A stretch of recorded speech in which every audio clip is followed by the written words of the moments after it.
Bienvenue à toutes et à tous dans ce numéro de Convainc Moi. Et Marc Goudjanou nous posa un lapin. On fait l'exercice avec notre cher ami, notre cher invité, j'allais dire, Simplice Dossou. Il est secrétaire exécutif de FASICA, un regroupement politique dont il nous parlera sûrement. Alors, au menu, bien évidemment, de ce numéro de Convainc Moi, mouvance et opposition face à l'équation du duo présidentiel. Je ne vous apprends rien, mesdames et messieurs. Les nouveaux cadres juridiques induits par la réforme du système partisan exigent un duo de candidats pour le scrutin présidentiel. Et puis, l'actualité fait plus ou moins déjà état du duo présidentiel de la mouvance. Quel autre duo pour les candidats ou pour l'opposition, on va en parler, et quel type de duo justement? On va supputer bien évidemment et analyser les probables duos de l'opposition et les chances que présente le duo présidentiel de la mouvance et justement celui de l'opposition. Monsieur Simplice Dossou, bonjour.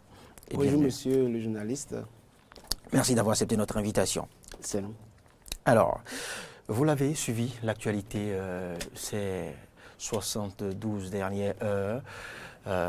Cette actualité fait état d'une colistière pour le candidat Patrice Talon, en entendant, je dis bien évidemment, toute confirmation, toute officialisation de ce choix porté sur Mariam Talata Tchabi. Quelle analyse cela vous inspire, ce choix? Merci beaucoup, monsieur le journaliste. Et nous vous remercions infiniment pour l'intérêt apporté à notre modeste personne, particulièrement au mouvement FASICA et fan club de l'imam Shakirou Amoussou. Et avant de revenir sur votre interrogation, il est cher de donner quelques clarifications par rapport à ce mouvement. Et vous savez, depuis près de 6 mois, et le fan club de l'imam Shakirou Amoussou est à pied d'œuvre pour que son Excellence M. Patrice Talon soit réélu au premier tour au soir du 11 avril 2021. Que vient chercher un imam en politique? Très bien, ça c'est une bonne question que vous pouvez poser rapidement.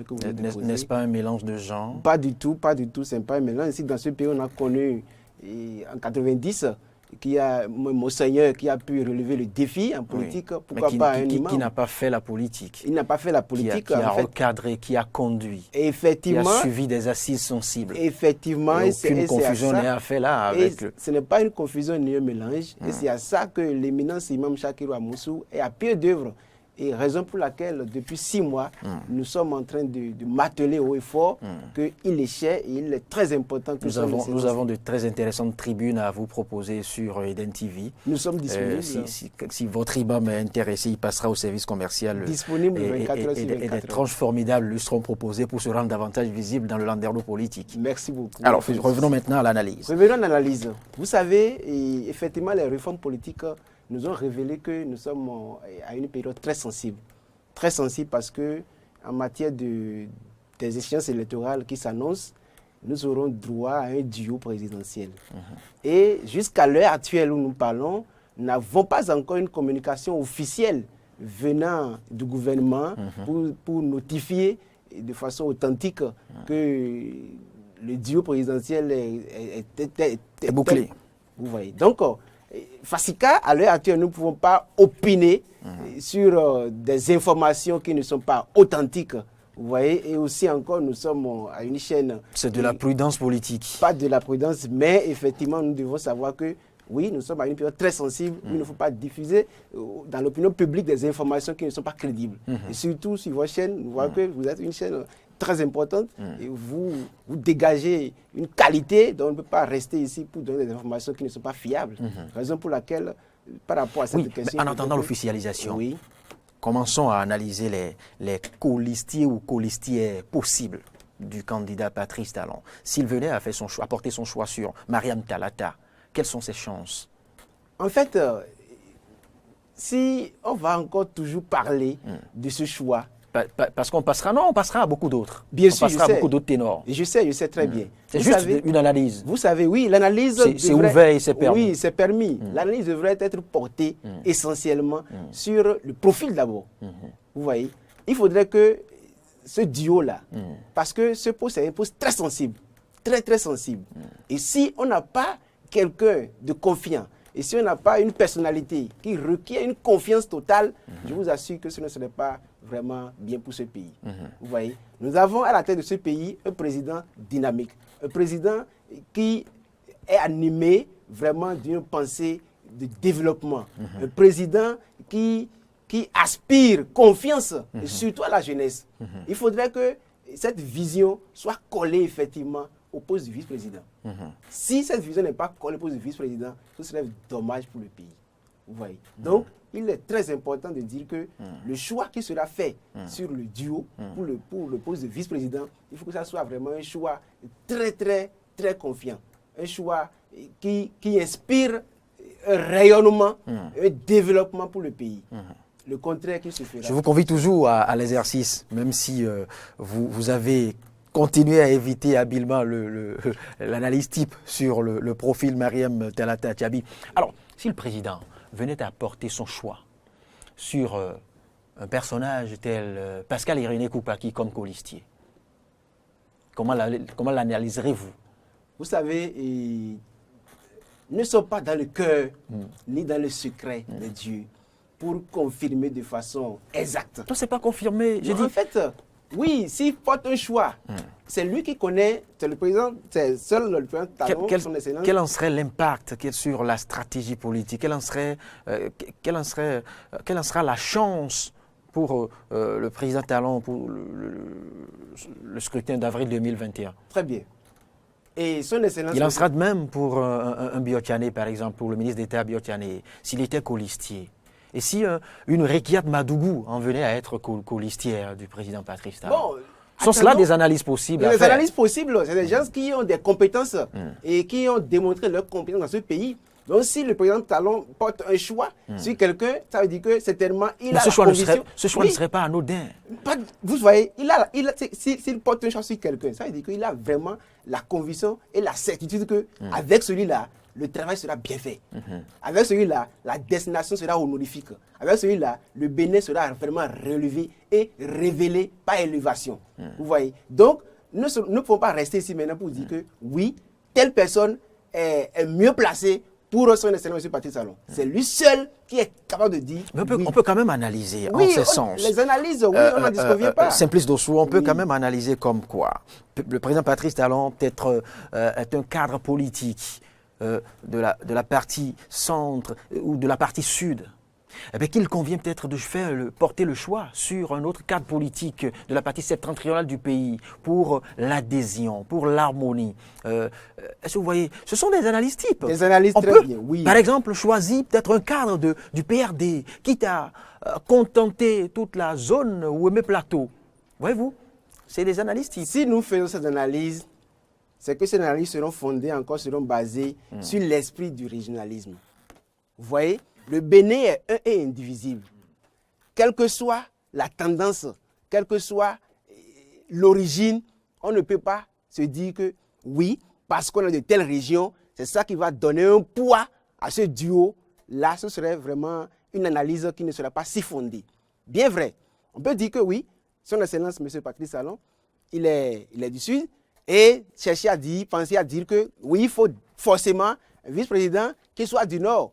Maintenant, c'est des analyses. Mais ces analyses-là ne seront pas des analyses qui seront vraiment fondées pour dire que sans ça, il n'y aura pas un duo présidentiel. Je crois que ce n'est pas vraiment admissible.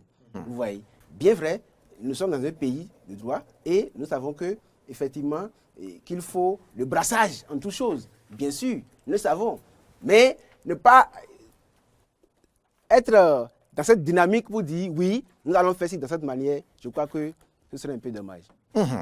Monsieur Simplice Dossou, nous poursuivons ce même exercice que vous tentez d'éviter, mais auquel je vous convie, auquel je vous maintiens.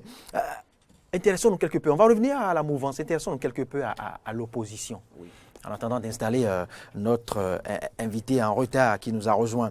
Intéressons-nous maintenant à l'opposition.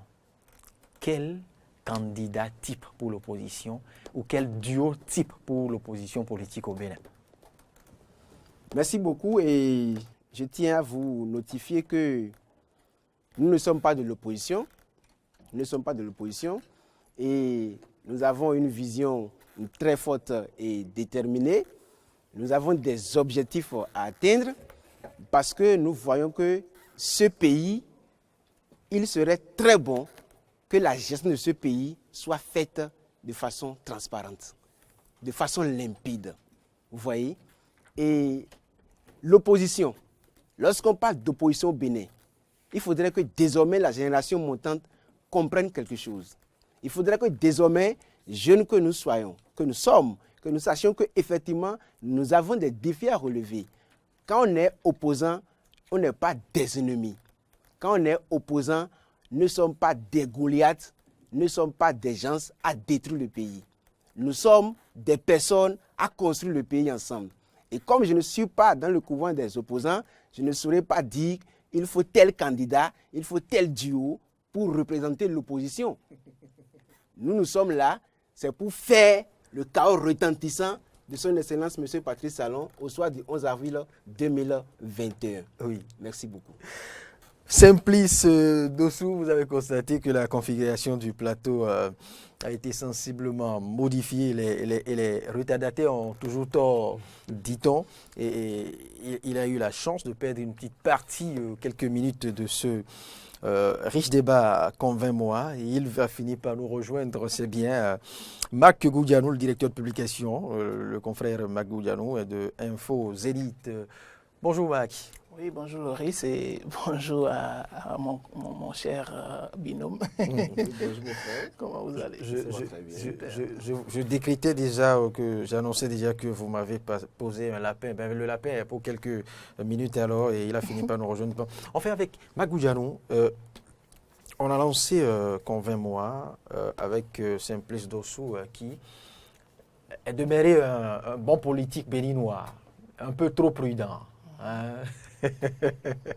Qui ne veut opiner que sur la contribution de sa formation politique à la réussite d'un chaos, l'a-t-il dit, retentissant. Vous savez que la logique sous-régionale du chaos a commencé par impacter les nôtres aussi. Mac Goudianou, l'actualité fait état d'une colistière pour accompagner le chef de l'État Patrice Talon en attendant d'en venir à l'opposition.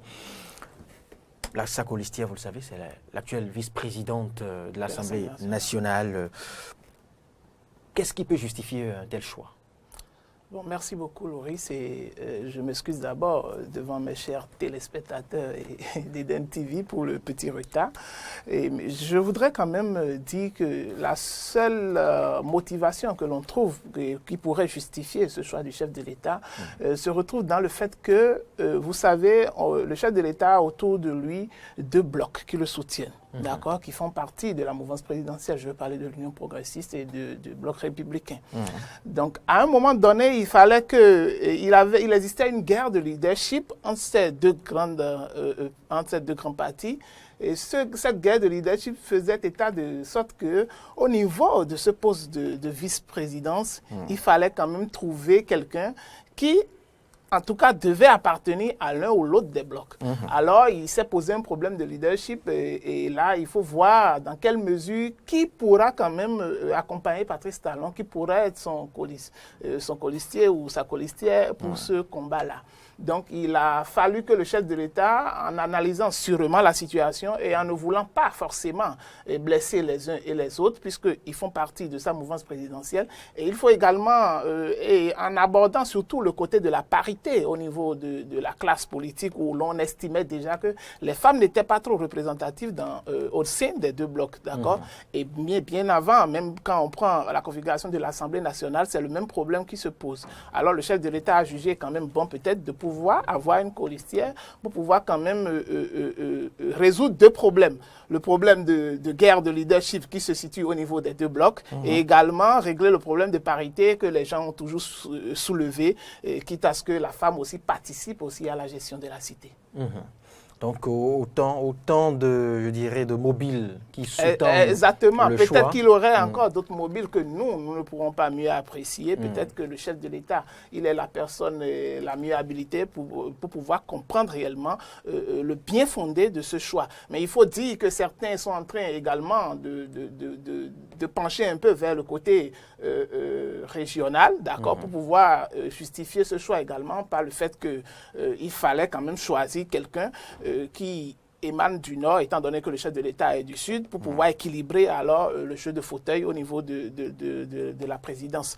Mais moi, je me dis, bon, peut-être ce n'est pas forcément cela, c'est pas forcément cela. Et même si c'était le cas, il n'y aurait même pas question de régionalisme, pas du tout, parce que le pays, une chose est sûre, on aura un président, on aura un vice-président ou une vice-présidente. Alors, dans ce cas, il y a deux personnalités très fortes qui doivent quand même assurer la gestion de l'État.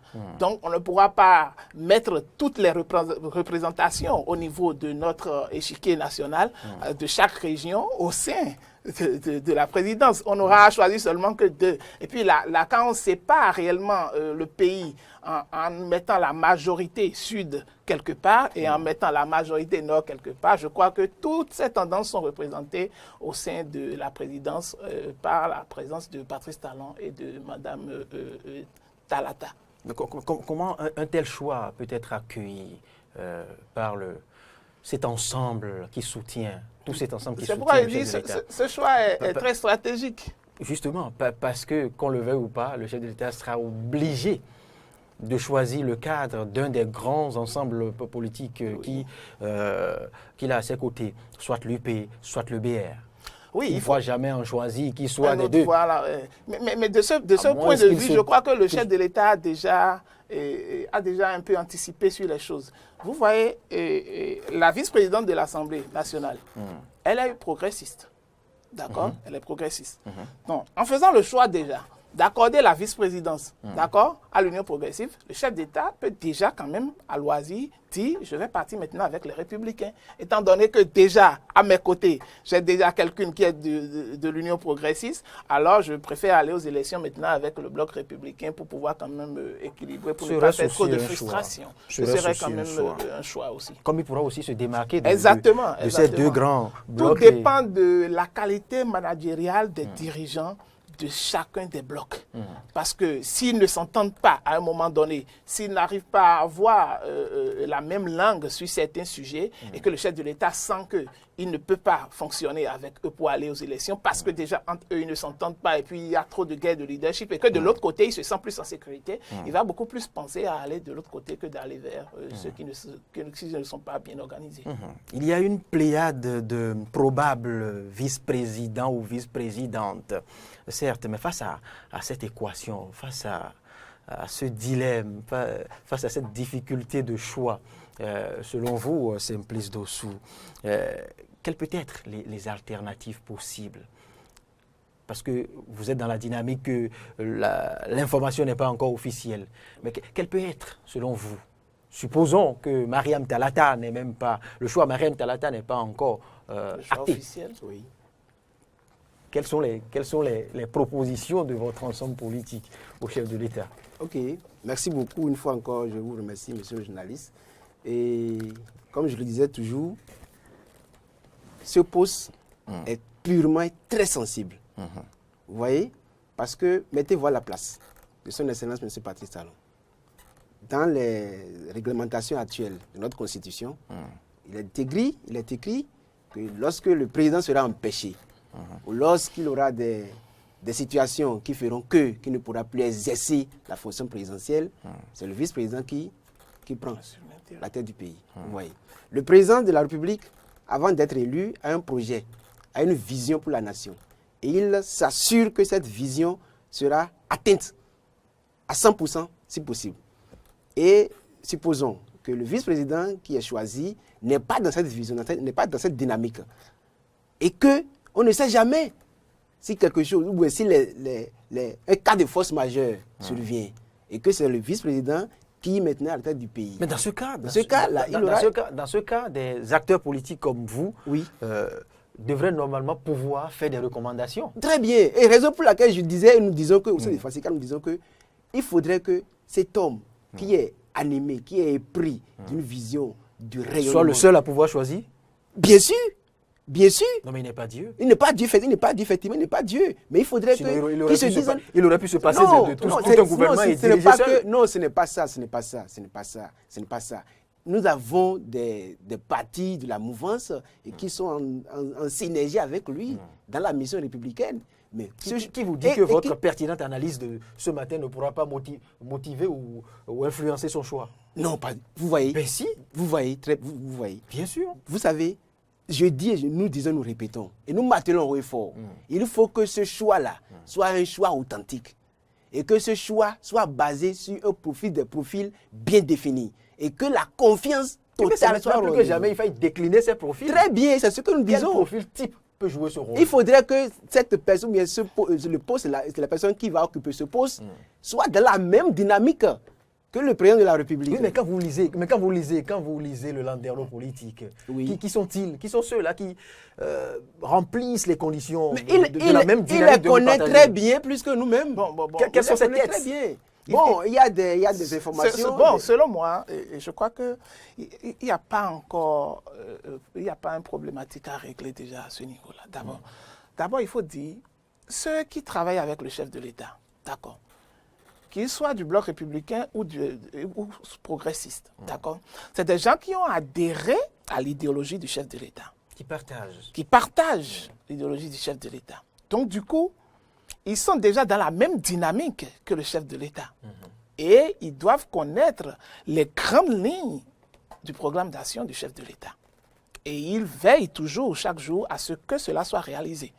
Donc, je ne vois même pas qu'on aille choisir peut-être un vice-président ou une vice-présidente, d'accord, pour accompagner le chef de l'État, et que celui-ci ou bien celle-ci ne soit pas du tout dans la dynamique du chef de l'État. C'est impensable. Et déjà, même que déjà, on est presque à la veille des élections déjà, le chef de l'État a déjà sûrement analysé qui peut mieux travailler avec lui. Et même si la personne n'a pas encore totalement toutes les armes pour pouvoir quand même occuper ce poste, il est à même de pouvoir l'accompagner, le soutenir et lui fournir tout le soutien nécessaire pour qu'à un moment donné... Parce que le poste de vice-président, il faut dire, ce n'est pas un poste aussi lourd qu'on le pense généralement. Non, ce n'est pas aussi lourd. Parce qu'il faut dire, tel que décliné dans la Constitution, ce n'est pas un poste assez lourd. D'accord. Donc si le chef de l'État est toujours présent à pouvoir exercer le pouvoir d'État et qu'il n'y a pas vacance de poste de pouvoir, d'accord, la vice-présidente serait là seulement pour accompagner le chef de l'État, comme le font les ministres du chef de l'État et également comme le font les conseillers du chef de l'État.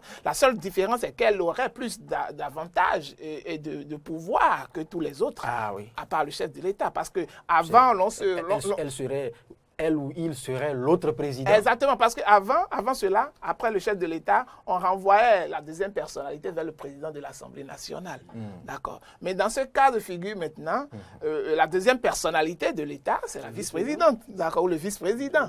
Et le chef de l'Assemblée nationale ne viendra qu'après pouvoir. Donc, c'est les avantages d'abord que moi je vois au niveau de la gestion du poste. Il faudrait quand même attendre d'abord qu'il y ait vacance de pouvoir pour voir la réelle capacité de celle-ci ou bien de celui-ci à pouvoir assurer l'intérim du chef de l'État. Et j'espère qu'on n'en arrivera pas là et que Patrice Talon aura tout ce dont il aura besoin pour pouvoir finir son mandat. Oui, simple dessous. S'il revenait. Oui, très bien. De votre analyse, il essaie de clarifier quelque chose. Vous voyez, l'UP a proposé des personnalités. Exactement. Et les informations que nous avions reçues, il y a le ministre Sakalafia, il y a le député Salé. Les informations que nous avons reçues, je ne sais pas si... Pas officiel. Bon, en fait, vous voyez. Maintenant, au niveau du BR, on entend des noms. Comme il y aurait eu aussi des propositions. Des propositions, vous voyez. De ces propositions, jusqu'à l'heure actuelle, il n'y a pas le nom de l'actuel vice-président de l'Assemblée nationale. Vous voyez. Donc, déjà, ça demande et ça nécessite une réflexion très pointue.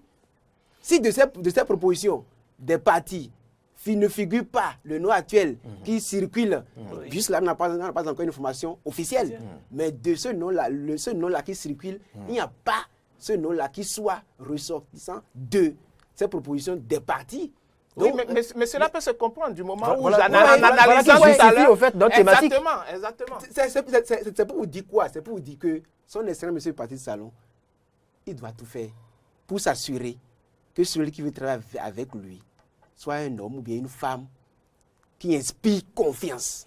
Exactement. Et puis, parlant de Dame Talata, par exemple, Mariam, il faut dire que c'est quelqu'un qui, bon, elle n'est pas au vu des caméras comme certaines personnalités relevant du Bloc républicain ou de l'Union progressiste. Mais néanmoins, lorsque l'on regarde un peu son parcours, c'est une dame très effacée, mais néanmoins qui est très rigoureuse dans le travail, dans le savoir-faire. Lorsque vous prenez par exemple les femmes du Nord, elle est la présidente de l'Union des femmes du Borgou et de la Liborie, si je ne me trompe. D'accord. En dehors de ça, elle est vice-présidente à l'Assemblée nationale. Et il faut dire même le choix de vice-présidente au sein de l'Assemblée nationale n'a pas été anodin à l'époque. Parce qu'il faut avoir vraiment, vous voyez, toute cette gente féminine qui constituait les députés au sein, avec tout le bagage intellectuel que ces gens-là représentaient. Donc, vous ne pouvez même pas du tout imaginer que c'est elle qu'on allait choisir en tant que vice-présidente de l'Assemblée nationale à l'époque. Mais aujourd'hui, maintenant, qu'il faut choisir également un vice-président ou une vice-présidente au sein de l'Assemblée, au sein de la présidence, vous voyez également que elle est en train d'être choisie, bon, en tout cas officieusement, comme on l'entend.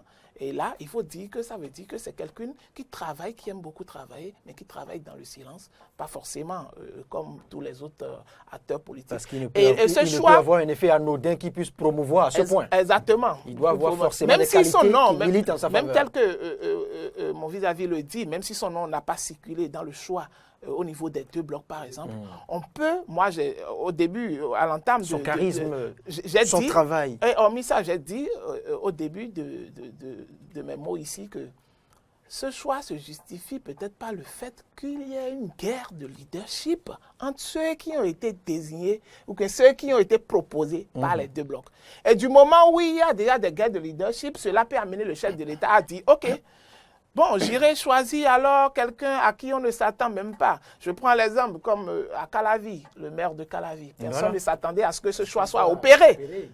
Et effectivement, c'est parce qu'il y avait une guerre de leadership atroce entre les acteurs à l'époque. Et c'est ce qui a milité dans la proposition d'Angelo au sein de la mairie de Calavi. Donc, à peu près, c'est presque le même schéma qui se dessine aujourd'hui.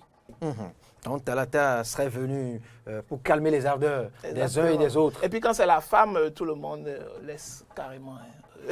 Même tous ceux qui faisaient la guerre de leadership seront obligés. Pour conclure, on va pousser sensiblement un tout petit peu plus loin encore, en quelques petites minutes, notre réflexion pour appliquer ce même exercice à l'opposition. Quant à l'opposition, quels sont les duotypes qui se dessinent? Bon, franchement, moi, il faut être honnête, par rapport à l'opposition, je n'ai aucune idée, franchement, de ce qui se prépare avec l'opposition. Parce qu'on sent déjà que dans la quête du pouvoir, l'opposition semble être un peu en retard. On va s'intéresser aux différentes ailes d'opposition. Ok, d'accord. On va déjà vers les démocrates, d'accord. On va vers les démocrates qui ont déjà constitué une union avec le Joël Aïvo, d'accord. Bon, quand on va cet ensemble, par exemple, on peut déjà imaginer que peut-être c'est Joël Aïvo qui serait le candidat, d'accord, de ce bloc-là, d'accord, et que peut-être les démocrates vont proposer Éric Moudété comme vice-président, d'accord, pour pouvoir aller aux élections.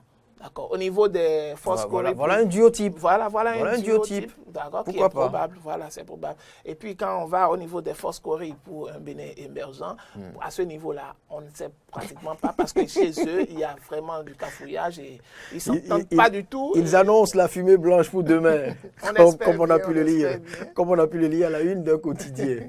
On espère bien qu'il y aura fumée blanche entre eux parce que on a déjà vu passer. En tout cas, pour les forces Corée pour un émergent, je peux déjà dire que l'on a déjà vu au niveau des réseaux sociaux un peu partout Paul Rompé en train de passer de studio de photos en studio de photos. Donc, pour pouvoir quand même faire des photos qui prouvent ou bien qui annoncent déjà qu'il sera candidat. Pour s'offrir la carrure du président. Donc, comme je le disais tout à l'heure. Du coup, on l'imagine déjà également être président. Bon, son vice-président, peut-être il le propose à Yarou ou à qui, je ne sais, et qui serait peut-être en train de désister. À leur niveau, je n'ai aucune... Vous voyez ce duo constitué vraiment. Puisque la fumée blanche est annoncée demain, donc peut-être On y sera, on verra. Voilà, peut-être ce duo se formera. C'est pas... Oui, c'est plus de sous pour finir. Oui, vous Pour savez, finir. et actuellement, l'opposition avait un problème, a un problème et aura un problème. L'opposition au Bénin actuel a un problème. Et si ce diagnostic qui est posé ne trouve pas de solution, Quel est le ce diagnostic serait d'abord? dommage. Quel est le Le diagnostic? diagnostic, c'est quoi? Dit que l'opposition a un problème suffit pour conclure le Non, diagnostic. pas du Non. tout, pas du tout. Je disais quoi? Il faut que l'ego au niveau de l'opposition soit tué. Entre eux d'abord. Entre eux d'abord. Oui, oui. Et oui, mais est-ce actuellement, nous avons l'aile des FCBE, est-ce que nous cet avons l'aile égo des est, démocrates. est-ce que cet égo est tué du côté de la mouvance? Bon, nous parlons tellement de l'opposition. Parlons de l'opposition. Non, Donc, c'est... donc, les duos qui s'annoncent, les duos qui s'annoncent au niveau des FCBE, entre d'abord au niveau de cette formation politique, ils se mangent, ils s'entretuent, ils se disent des choses vraiment qui ne reflètent pas et qui ne garantissent pas. En fait, la une seule chose éducation qui à la fait la jeunesse. différence entre le Oui. pouvoir en place Merci. et les opposants, c'est parce qu'au fait, au niveau des opposants, ils ont au moins un leader charismatique qui est Patrice Talon. Si Patrice Talon Au n'était niveau pas là, des mouvanciers. Des non, au niveau mouvanciers. des mouvanciers. Oui, Si oui. Patrice Talon n'était pas là, Justement, on assisterait on presque assisterait presque à la même guerre cacophonie. qu'on est en train de- oui, Mais il faudrait- exactement, c'est pas- de l'autre côté. C'est parce qu'il y a maintenant une tête de pont Et Voilà, c'est- qui qui incarne la tape- rigueur. qui C'est tape un sur appel la de table. conscience. Ah oui, que nul ne peut affronter. nous faisons. Voilà. Ah, de côté de l'opposition, ils n'en ont pas. Ils n'en ont pas. Ils n'en ont Voilà. pas. Vous voyez. Donc, vraiment, c'est vraiment dommage. On attend la suite pour voir ce que la fumée blanche va donner au niveau des FCBE, au niveau des démocrates aussi. Ils se sont constitués en un front. On verra aussi la suite. Le front pour Mais la restauration. pour de la démocratie. restauration de la démocratie. Et parmi eux, on les connaît, on les voyait, on les voit. Et on verra encore la suite de leur duo. Mais ce front FRD a de très grands noms, a des figures Selon vous? a de très grands noms. Il y a le professeur Joël Aïvo. Il y a, Mais en fait, Il n'a pas dit son dernier mot. C'est votre mot de la fin, Magou Diallo. Non, bon, mon mot de fin, c'est juste espérer que la rumeur telle que l'on entend puisse être vraie et que, bon, qu'il y ait une femme en tant que vice-présidente. En tout cas, même si ce n'est pas du côté du pouvoir, ce n'est pas vice-président forcément de Patrice Talon, mais du président qui viendra, d'accord, pour que quand même, déjà entre le 1er et le 4 février, les dossiers seront déjà là et on saura avec certitude qui pourra accompagner quel bloc ou quel bloc. Il y a quand même de fortes chances que ce soit une femme. Exactement, ce soit de façon que ce soit une femme, pour pouvoir équilibrer. L'approche genre. Ouais. Oui. C'est important. Merci, Simplice Dossou. Je rappelle que vous êtes secrétaire exécutif de FASICA. Mot de fin, le papa de mot de fin. Oui, je l'avais dit. Vous avez consommé votre mot de la fin. Non, pas du tout. je vous en parlais. Ok, donc je profite pour encore réitérer l'engagement ferme de FASICA et à son excellence Ça, M. vous, Patrice ça, vous Talon. l'avez dit. Oui, vous voyez. Et nous demandons aussi une fois encore, le chef de l'État que nous avons, c'est un homme à dimension océanique. C'est un homme vraiment de référence. C'est vraiment une icône. Et Vous savez qu'il n'est pas enclin au culte de la personnalité. non, pas du tout, pas du tout. Ça, là. Ouais. Donc, il faudrait que celui qui veut travailler avec lui, que ça soit vraiment une personne, bien quelqu'un de la dynamique, quelqu'un ayant la même vision que lui. Parce qu'un mauvais choix du vice-président, ça dégage 10 raisons, mais 10 risques. Puisque ce choix ne lui sera pas imposé et que vous lui attribuez autant de qualités et que ce choix viendra en partie de lui. Donc il ne pourra faire qu'un bon choix. Ok. À moins que ces Parce que vous qualités... avez une proposition particulière à lui Alors, faire. sinon, si vous dites autant de bien de votre chouchou, de votre leader, et qu'il en vient à porter son choix sur un candidat, Non, peut-être ben, que, nul doute. peut-être que vous avez un vice-président. Nous avons la ferme conviction qu'il fera un bon choix. il nous dira forcément que c'est son leader, l'imam, qui sera le vice-président Ah, peut-être. d'accord, d'accord. Merci, En fait, merci Magou Diallo, merci Simplice Dossou. Tous les religieux s'invitent maintenant à la politique. C'est de bonne guerre, hein, pourvu que cela participe à l'éradication, à l'édification de la paix au pays. Merci, bon retour à vous, bonne journée, excellente semaine de travail et merci pour la disponibilité.